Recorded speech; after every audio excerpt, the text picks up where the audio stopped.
This is Global Tennessee, news, analysis, and commentary from the Tennessee World Affairs Council in Nashville. Global Tennessee is produced in association with the Center for International Business at Belmont University and the International Business Council of the Nashville Area Chamber of Commerce. The World Affairs Council is a nonpartisan, nonprofit educational association, and the views expressed on Global Tennessee are those of the participants. Welcome to the August 4th edition of the Tennessee World Affairs Council's Global News Review. I'm Pat Ryan, and I'm joined today by Ambassador Dick Bowers and Dr. Breck Walker. Good to see you guys. Thanks for joining today. Good to be here. And we're going to, before we start, talk about a couple of things coming up at the World Affairs Council. Tomorrow evening at 8 p.m., we will be having a global young professionals happy hour with Alan DeBose, a diplomat in residence for the South region of the United States. So it's an informal meeting. You can talk with Mr. DeBose about his service in the Foreign Service, in the State Department, and like-minded young professionals in Nashville. That's tomorrow at 8 p.m. You can go to tnwac.org to register for that event. We also have election 2020 programs coming up over the fall, leading up to the presidential debate at our partner Belmont University.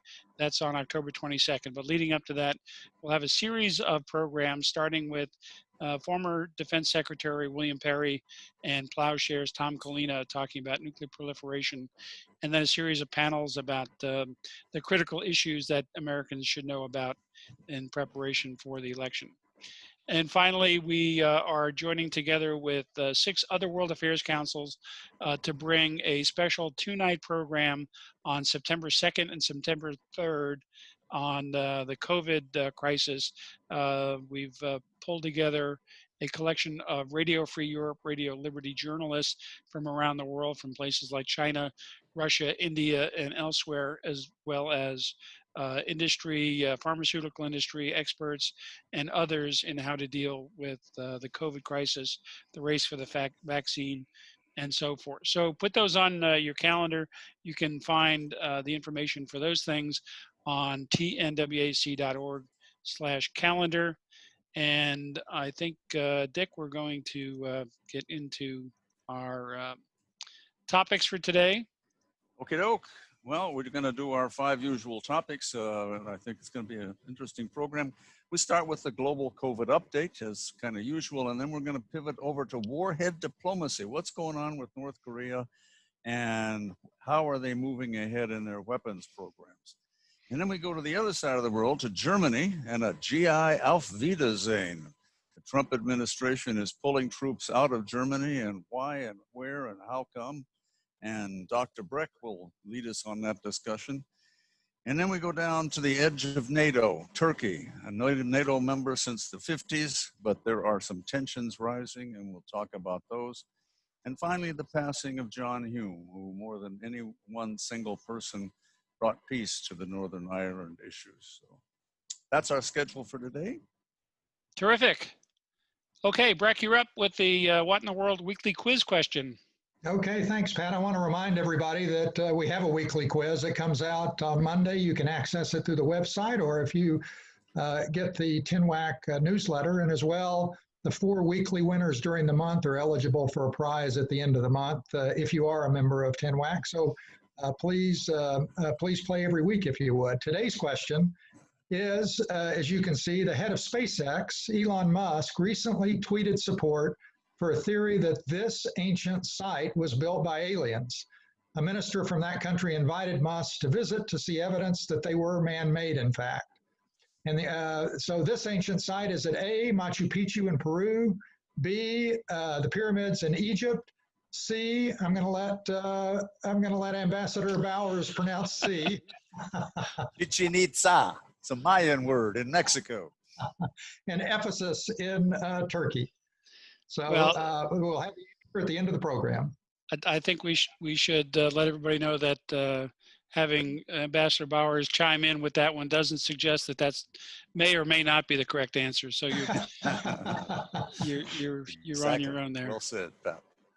Okay, up next, we are jumping into our first topic, which is actually, before we get into our first topic, this is not one of our news topics today, but you may have seen in the news that in Beirut, Lebanon, there was a explosion in the port area. It was quite an impressive amount of whatever it was exploding there. Initially, there was a fire and a gray smoke plume, and then as the video rolled on, a tremendous blast of flames and smoke, and a mushroom cloud rose over that portion of the city, and you can see the extent of the blast and what the result was in the area of the port. You can see in the initial picture on the left there where the smoke is rising that there are some fairly tall buildings in the area, and then afterwards you can see the scope of the damage. So we note that Lebanon is in the midst of financial and political turmoil. No indication of what this is related to. It appears to be munitions or some high explosives in the port area, perhaps in a warehouse, being brought into Lebanon. There's always concern about arms shipments into Lebanon to Hezbollah and so forth. So we'll keep our eye on that story.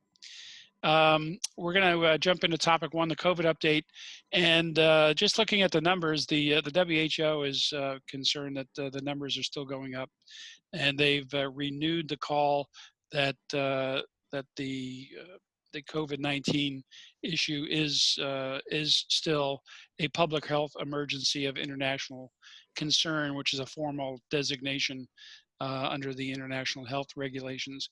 You can see the numbers there, how quickly the global infection rate is rising around the world.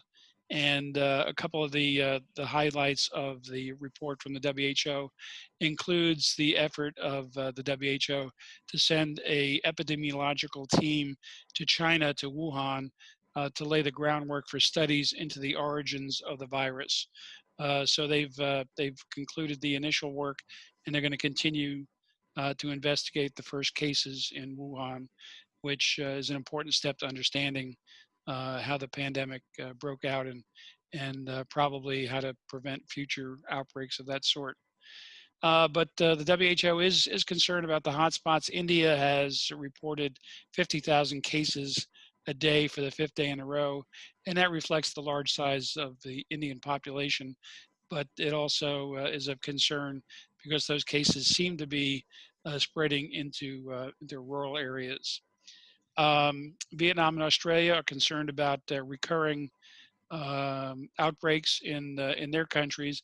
Vietnam really has been a model in how to deal with COVID. They've had small numbers of infections and deaths from the pandemic, but they're concerned that there could be indications of a sharp rise of infections there. Likewise, Australia is concerned about outbreaks in some of their big cities and also in rural areas. So that's it on the COVID update, and we're going to jump to topic number 2, which is our look into what's going on in North Korea. Breck, did you want to start us with a little background there? Sure, I'm happy to. On Monday, there was a confidential United Nations report submitted that Reuters got a hold of and published an article about it.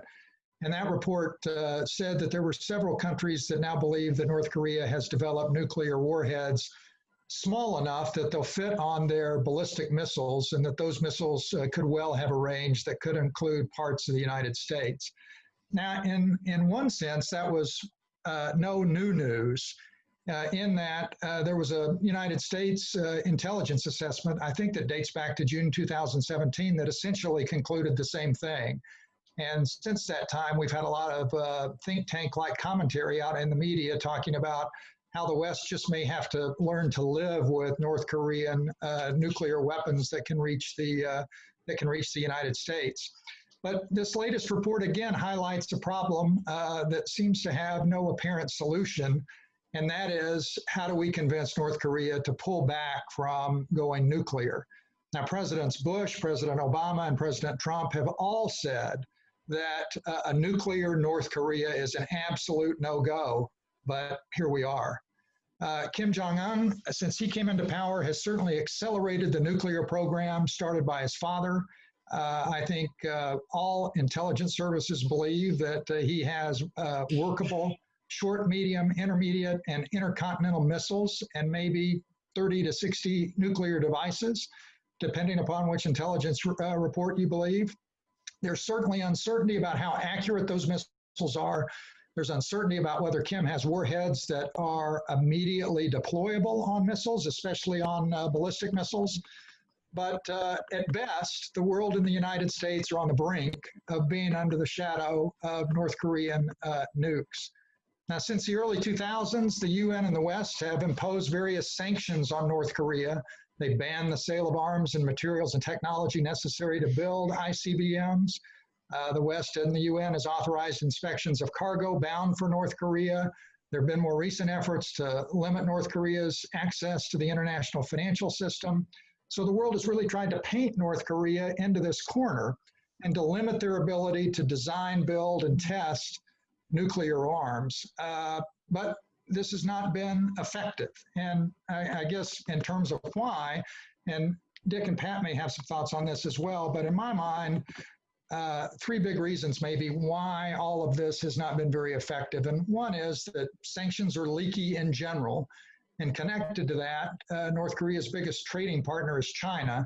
And China has been lackluster at best in enforcing those sanctions, and it continues to have a reasonable trade with North Korea. UN experts said last year that North Korea, I think this is a really interesting fact, that North Korea has been able to generate last year an estimated $2 billion using cyber attacks, sophisticated cyber attacks, to steal from banks and these cryptocurrency exchanges and generate foreign exchange in that way. And then lastly, and maybe most importantly, Kim has prioritized national security and the development of the nuclear program over the domestic economy and the well-being of his own people. North Korea remains one of the poorest countries in the world, yet it spends a quarter of its domestic product on its military. Now, President Trump took a different tact when he came into office, and that was a direct engagement.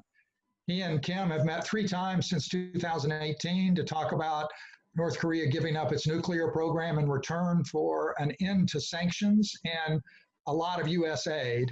And when push comes to shove now at the end of the day, there's been little, if any, progress, and it's hard to imagine that there will be any significant progress going forward, given that Kim views, and rightly so in my mind, that his nuclear weapons are necessary for he and his regime to survive. So where do we go from here? And just to throw this out to Pat and Dick, if there is a diplomatic solution here, in my mind, it seems that it's got to go through China.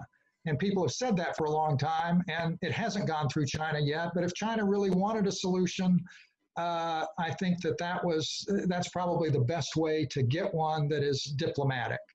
And I throw out the idea that if North Korea does in fact demonstrate an ICBM capability, it may be the fact that the West and the United States needs to figure out a way to establish diplomatic relations and make the best of a situation that we may not be able to change. But I throw it open to Dick and Pat for their comments as well.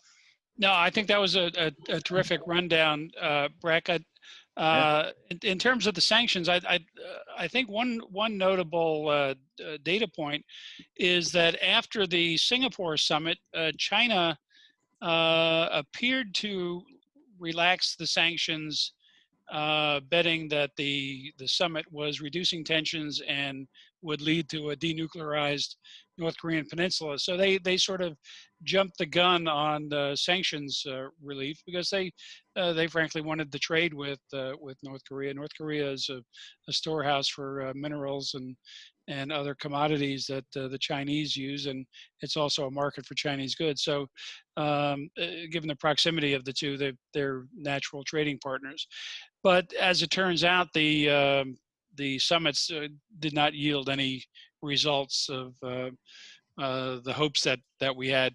And, I think if we recall where we were in 2017, after a couple of years of missile developments, President Trump issued a very stern warning to North Korea. There was the exchange of Rocket Man and what did they call Dotard? They called President Trump. Yeah. And then in 2017, President Trump shook everybody up and talked about his quote was, "They will be met with fire and fury like the world has never seen." Well, in the meantime, they've continued to develop nuclear weapons, produce nuclear weapons, produce missile capability. And, some people say, well, they haven't tested another weapon. They haven't been testing this or that. There was a CIA report in the Times about the time of the summit that said that they didn't need to do any more testing. They had met the requirements to go into production on these things. So here we are. What'd you say? 30 to 60 warheads, and this new report at the UN suggesting that the warheads are now small enough to fit onto a missile that they're producing. So we're in a whole new area of confrontation, and I don't know that the American political scene is appropriately prepared to deal with this sort of challenge. No, you're absolutely right, Pat. I think you guys are spot on that China's the key here. The sanctions regime is not working for a whole bunch of reasons, but one, the North Koreans are very good at finding the leaks in it, but two, China is not adequately doing what it needs to do to stop the illegal goods coming in. It's important to remember that China sees itself, I believe, as best served by a stable North Korea. Now, if that's a stable North Korea with nuclear weapons, that's not in our interest. But well, right I think China does not want to see North Korea with nuclear weapons, but they do not want to see North Korea fail.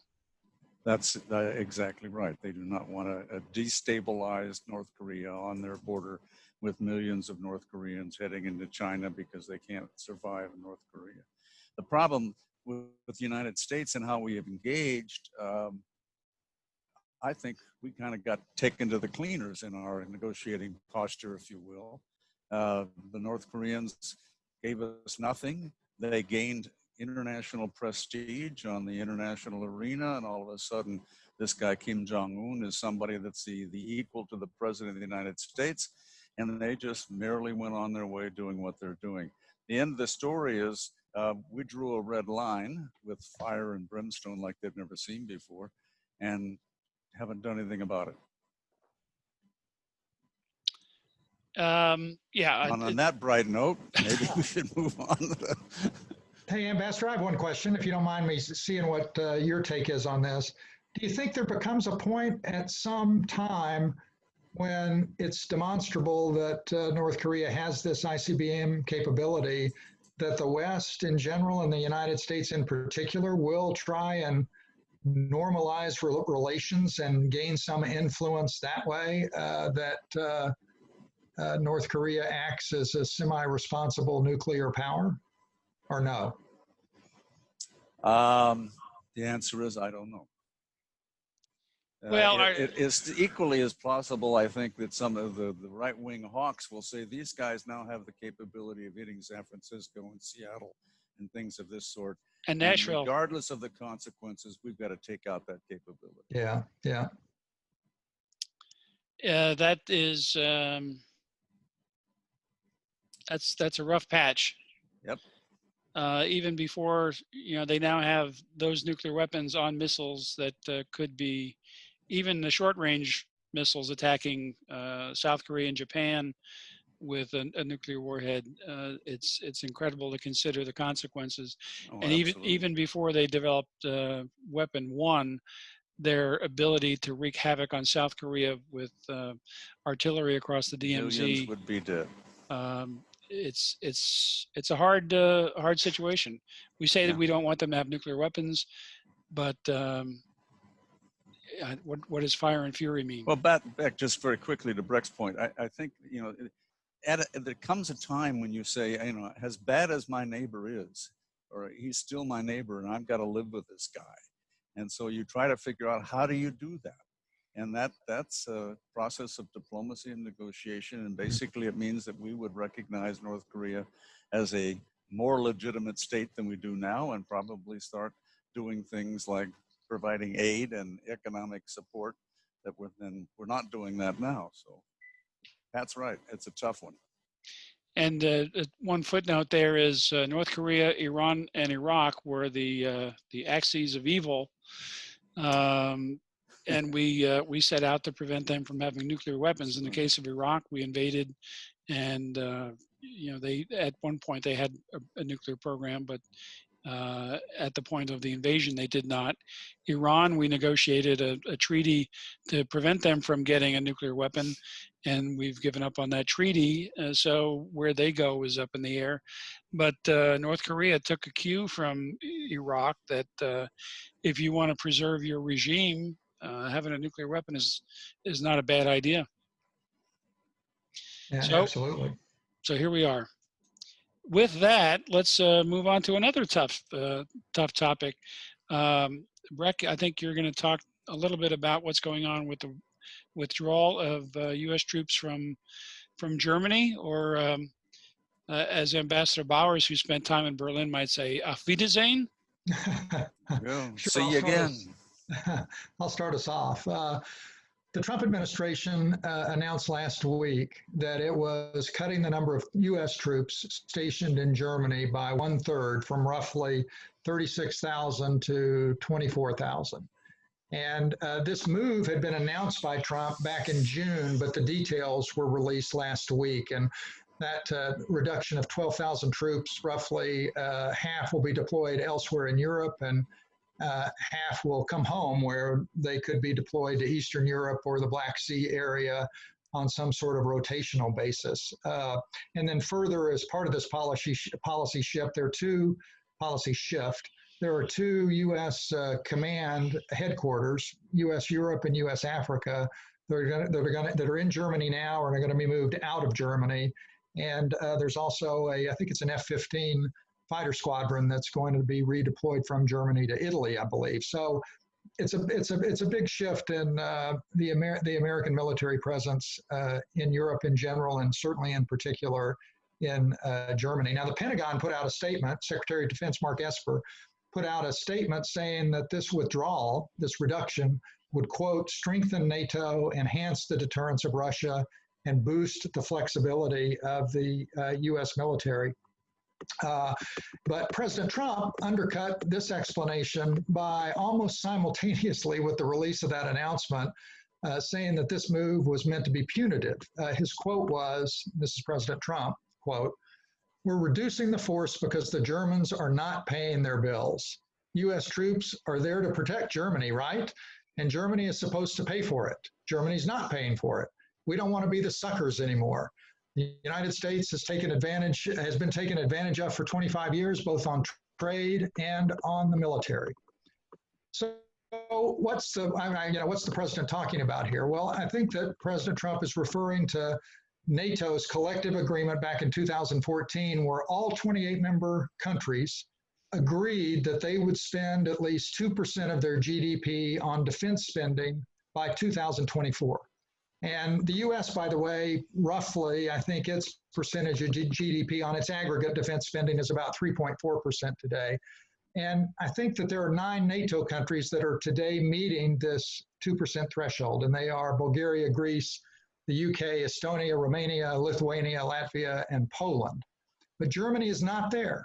And its latest numbers suggest that Germany is spending about 1.4% or so, and the president is not happy about that. So my question would be, does the president have a point here? And yes, I think he does. That, Germany is the strongest economy in Europe and one of the strongest in the world. Prior to COVID, the German government was usually running budget surpluses. It can afford to increase defense spending, and it did say that it would. And the fact that it doesn't gives cover to, now it did say 2024, but President Trump is saying it doesn't look like Germany is making much effort to get there. And by not getting there, Germany also gives cover to other NATO members who do not meet the 2% threshold. If Germany's not going to meet it, the strongest economy in Europe, then I'm certainly not going to meet it either. So yes, I think Germany should be spending more money on defense. And Germany's also frustrated American presidents, and not just President Trump, but President Bush and Obama, with its economic policy decisions that may be good economics for Germany, but that arguably diminish NATO security versus Russia and China. And the two best examples would be, the best example would be this pipeline that is very near completion, Nord Stream 2, that's a natural gas pipeline that goes from Russia under the Baltic Sea to Germany. The US and Europe, some of Europe, is trying to do everything it can do to prevent completion. But, and this was a pipeline that the EU refused to approve, and that the White House and the US Congress has been adamantly opposed to since it started being built. And the reason is that prior to this pipeline, through other pipelines from Russia, Germany receives about 40% of its oil and gas requirements from Russia. And Nord Stream 2, this pipeline that's just about finished, may double that. So obviously the concern is by other European countries and the United States that energy dependency over time will put Russia in a position of influence with German politics. So we'll see about that. So there is this frustration with German decisions, and that may also be playing a role in the Trump administration's decision to withdraw troops. So I think the president does have a point, and other presidents would have agreed with him that Germany should be doing more on the defense front. And Trump said as part of the announcement that if Germany changes, if it increases its defense spending, well, maybe he will rethink whether or not he wants to withdraw troops. But his decision to withdraw troops from Germany or threaten to withdraw troops from Germany, it seems to me that it's very much the wrong way to proceed, that it's a move that weakens the NATO alliance and only benefits those who would like to see that alliance weakened, which of course, among others, is Russia and China. And I would say that outside the administration, the idea that this is a real mistake, that this policy is a mistake, is, in my view, pretty much a consensus opinion across the American political, diplomatic, and military communities, including not only Senator Mitt Romney, but Lindsey Graham and Marco Rubio as well, who are pretty strong Trump supporters.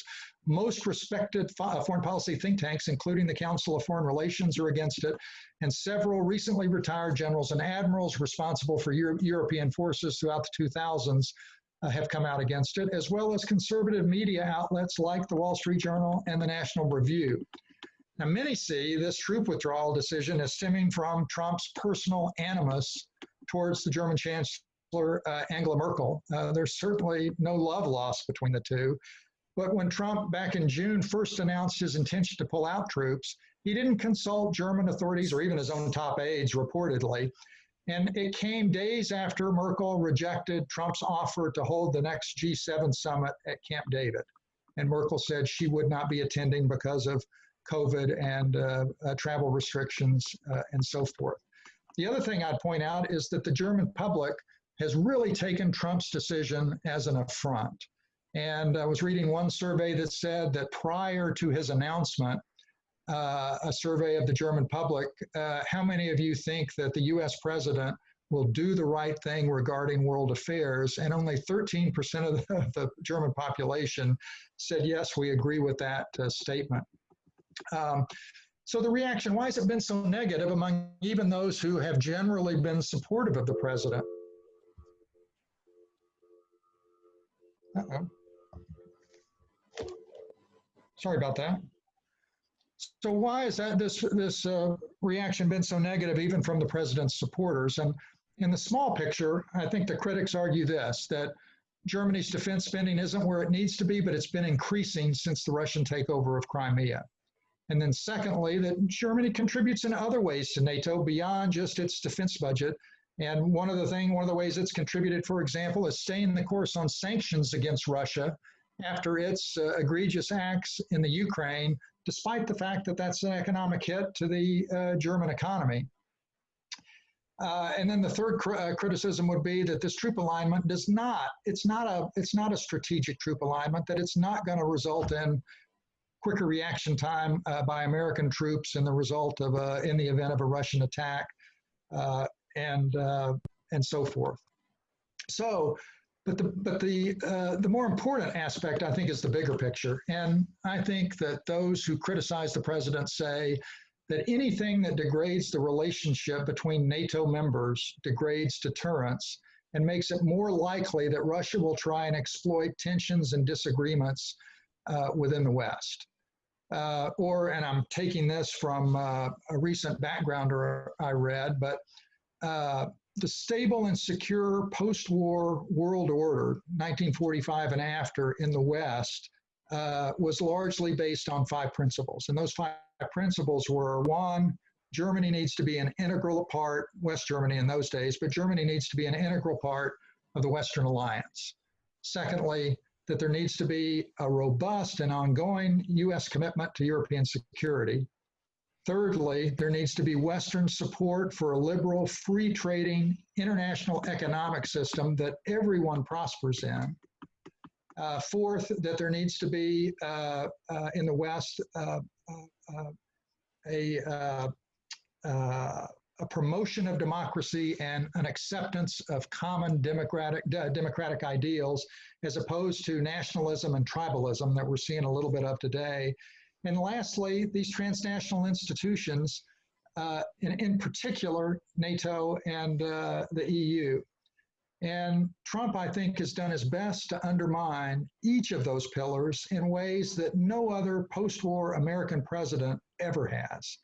And that comes about because of his policies for putting America first at a time when American national security seems increasingly challenged, and the need for a strong European alliance seems, to me at least, increasingly obvious.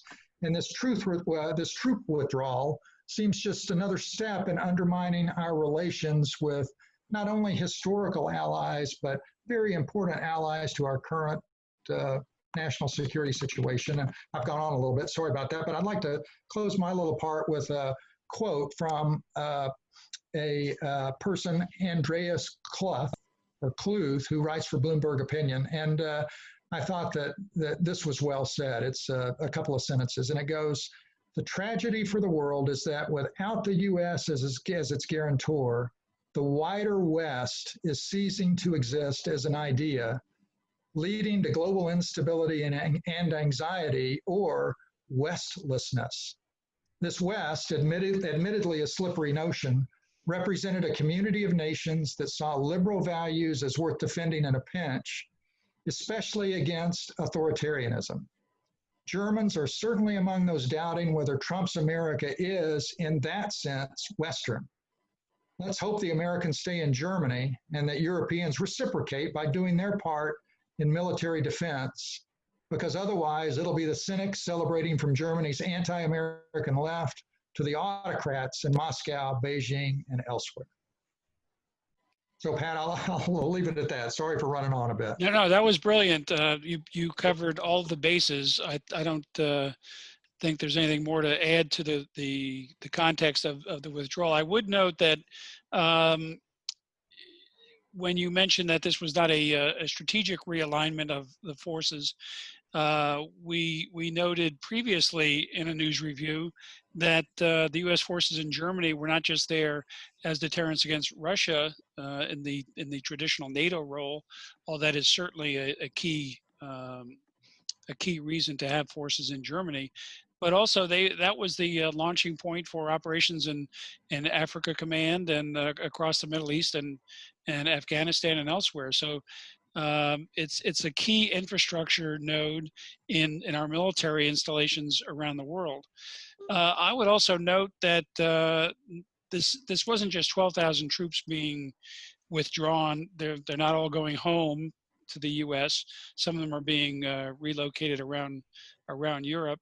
But they also moved the fighter squadron, F-16s, from Germany to Italy.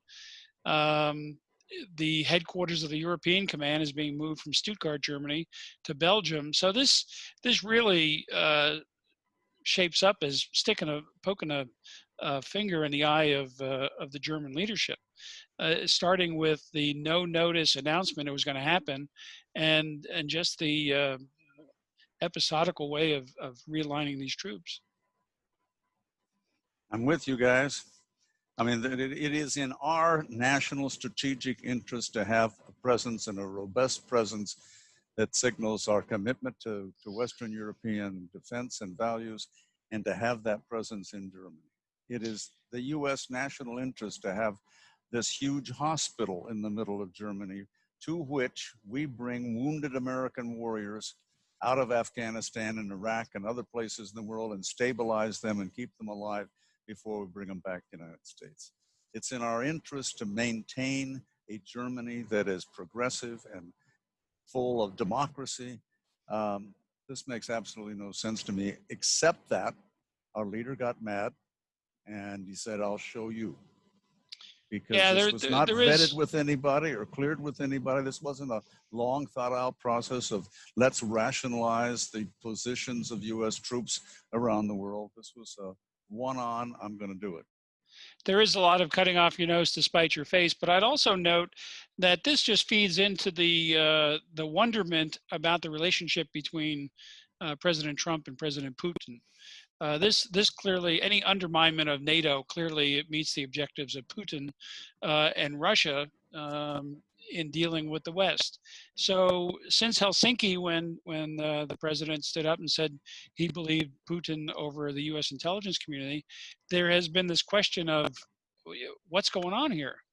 And I think a move like this just feeds into that question of people wanting to know what the relationship is on phone calls, behind the scenes.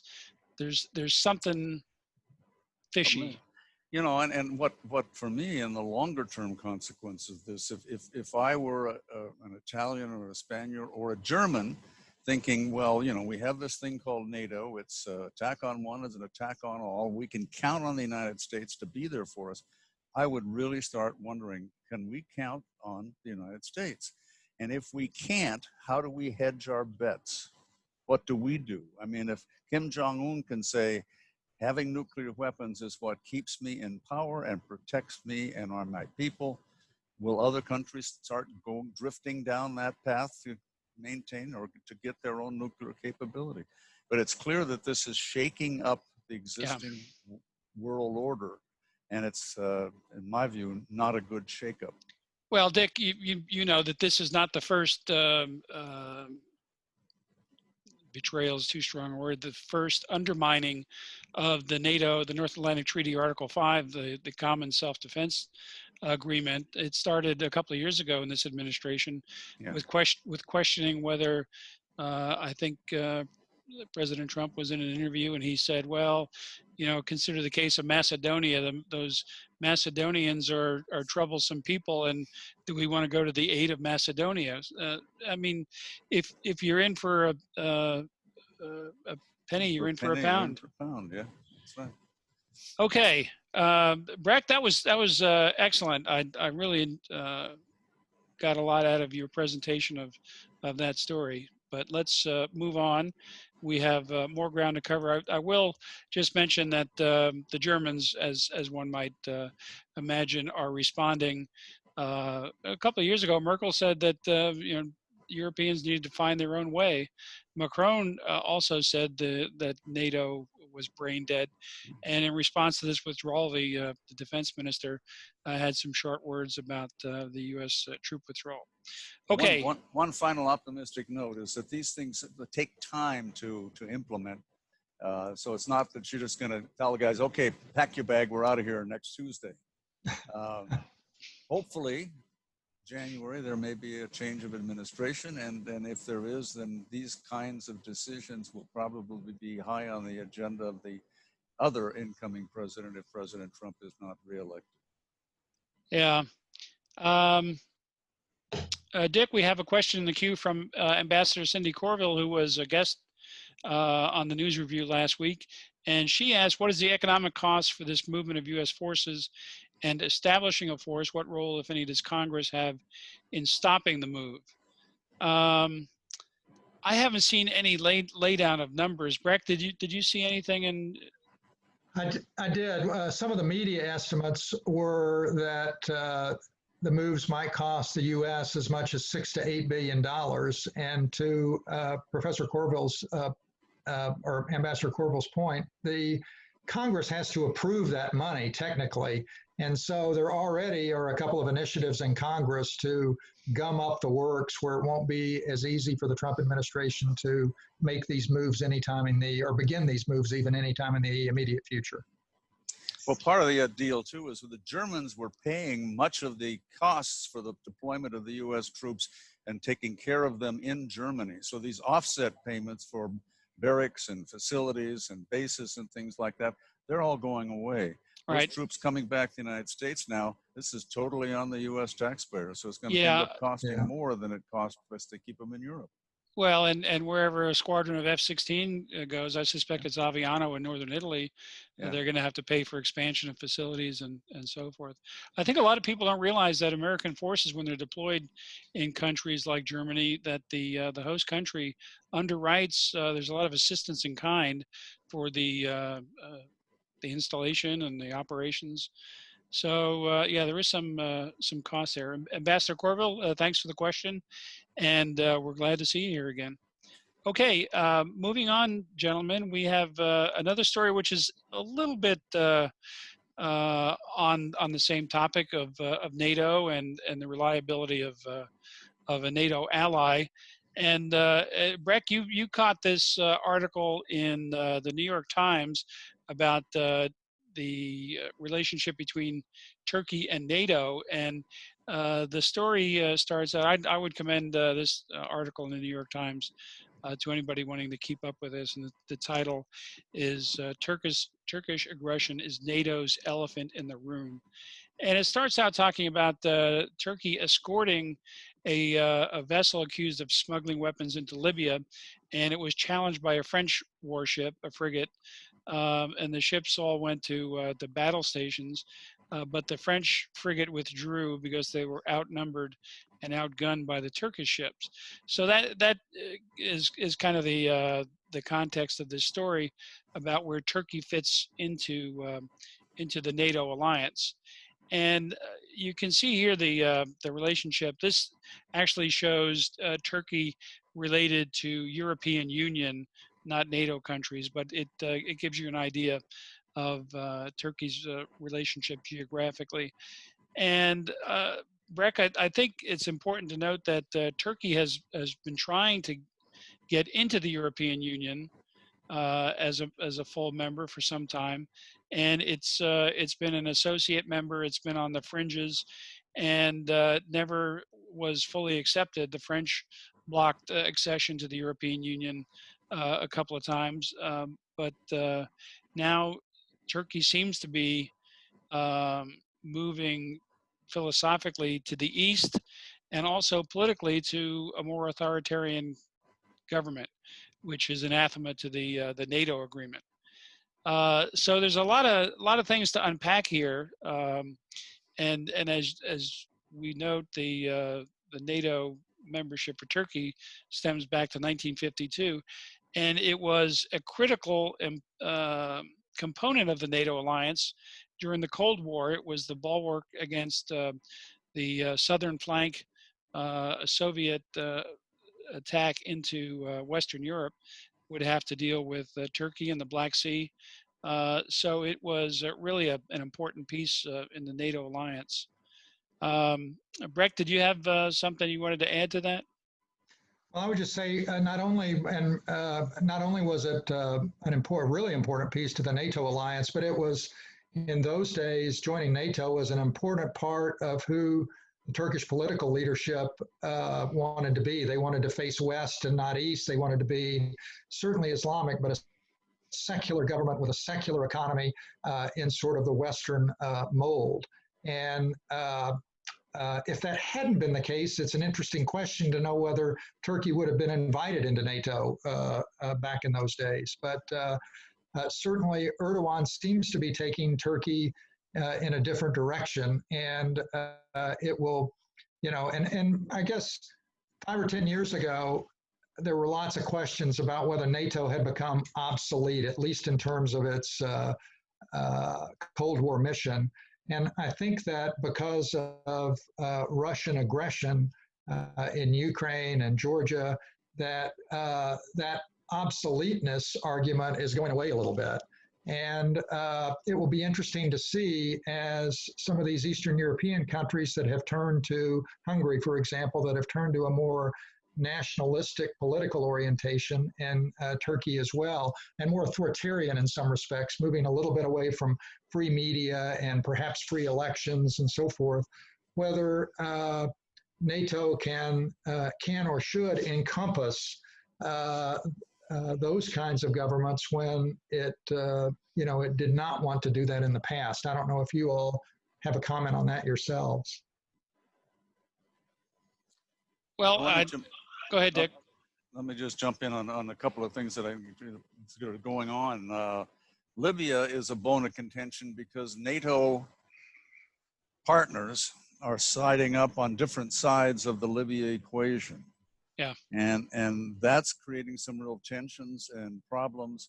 And Turkey is basically out supporting a part that Egypt is not supporting, and then the Western has divided up on one side or another. So it's a problem. Second thing is there's some massive exploration and the finding of various gas and petrochemical products in the Mediterranean around Cyprus. And Turkey claims the northern part of Cyprus. They invaded it in 1974, if I'm right with my dates, and basically have said, as far as they're concerned, it's an integral part of Turkey. The rest of the world have said, no, you just invaded that. It's not an integral part of Turkey. It's an integral part of Cyprus. And so how you draw the economic exclusion zones where you can go out into the waters and search for petroleum or minerals or whatever depends on that recognition of who's in charge of that territory. And so there's a big conflict between Turkey and Greece and the European Union, and Israel's involved as well, the whole littoral along that area in the Mediterranean. Yeah, it was always an interesting dilemma for NATO to make sure that Turkey and Greece did not have a full-scale general war between them. The battle over Cyprus, and you're right, it was 74. I can recall sitting in a submarine off the coast of Cyprus at the time. But that's been a bone of contention. But also recently, and this New York Times article highlights the contentions within NATO, and the major issue in recent years has been Turkey's interest in buying the S-400 anti-aircraft system. And this is an advanced air defense system, surface-to-air missile system, and it would be integrated into the electronic infrastructure of NATO defense. And the concern is that Russian technicians would be inside this facility, and they would be tapped into the NATO air defense system. Yeah. So that's been a problem, and they bought it, haven't they, Pat? I believe they purchased it. It's a done deal. So that's a major issue, and there's also the political side of things. NATO operates. Everybody has to be in agreement on policy. So all it takes is one country to quash some movement. And as the article points out, there was an effort to get closer to Israel, Armenia, Egypt, and the United Arab Emirates, and Turkey objected to that. So, some of the things that NATO would like to do, and in particular, there was a NATO plan for the defense of the Baltics and Poland that Turkey had quashed because of their objections. We noted here in the news review. In 1952, sorry, go ahead, Pat. The news review here, we talked about the abandonment of the Kurds to allow the Turks to move into areas in northern Syria. So there's a laundry list of issues that NATO and the United States needs to work out with Turkey. and Turkey seems not to be ready to talk about those things. Well, Turkey internally has changed from the Turkey that was our staunch ally in 1952 and fought along our side in Korea in that war, and has been a staunch ally of NATO for years and years and years. And now, since Erdogan has come in, he has moved Turkey away from being the secular state, which it was prior to him, and has now embraced Islam. The latest kind of capstone on that is taking Hagia Sophia, which was built by Constantine, 1,500 years old. It was a Christian church, then a mosque, then a museum, and now it's a mosque again. So these kinds of issues are making people ask, is Turkey really reflective of the Western values which underpin NATO? And I don't have an answer to that, because I think under Erdogan, they are drifting into a different value system than the liberal democratic system that we have in the United States and in Western Europe. Well, it's another story that is unfolding in front of us, and we'll keep up with it. Breck, anything more on Turkey? I guess I would just add that President Trump has established some sort of affinity with Erdogan, although he's also, as you said, he's also done the fire and fury speech, but he has admitted admiration for Erdogan's strong-mindedness and ability to get things done and so forth and so on, while Congress and some of the rest of the Trump administration relations with Turkey have fallen to a low point here in the last few months, I think. And there's there's an inconsistency in our responses to a major foreign policy issue. And it seems to me that it would be nice if we got our act together and spoke more with one voice. Yep. Okay, last topic, and I think we're doing a little better on time than we've been doing of late, fellows. So let's just close out with noting the passing of John Hume. Not a household name, but certainly an important figure in the world in terms of bringing peace to Northern Ireland. He was leader of the Social Democratic and Labour Party from 1979 to 2001. A native of Northern Ireland, he was the co-recipient of the 1998 Nobel Peace Prize with David Trimble, and that was for his efforts in bringing about the peace in Northern Ireland after decades of troubles in that region. Of interest in his youth, when he was brought to a meeting of Republicans, the Irish from the South, who wanted to unify all of Ireland. In his memoir, he notes that his father took him to a meeting in the late 1940s. They were all waving flags and stirring up emotion for the United Ireland and an end to partition, he wrote. When my father saw that I was affected, he put his hand gently on my shoulder and said, "Son, don't get involved in that stuff." And I said, "Why not, Da?" He answered simply, "Because you can't eat the flag." And that was his first lesson in politics, and it stayed with him all his life. And I was listening to the BBC Daily News podcast yesterday, noting his passing, and Senator George Mitchell, who was the U.S. envoy to Northern Ireland and contributed to the Good Friday Agreement, he noted that John Hume was a staunch supporter of nonviolent movements. He was involved in bringing Sinn Féin, the militant wing of the Irish Republican Army, to the table, and got them to disarm, which led to eventually to peace in Northern Ireland. So we note the passing of John Hume, a great proponent of peace in the world, a winner of the Nobel Peace Prize and other awards. The Gandhi Peace Prize, the Martin Luther King Award, and so forth. He was named Ireland's greatest in a public poll Irish nationals. So a remarkable person, and he'll be missed, as the work there in Northern Ireland is not quite complete.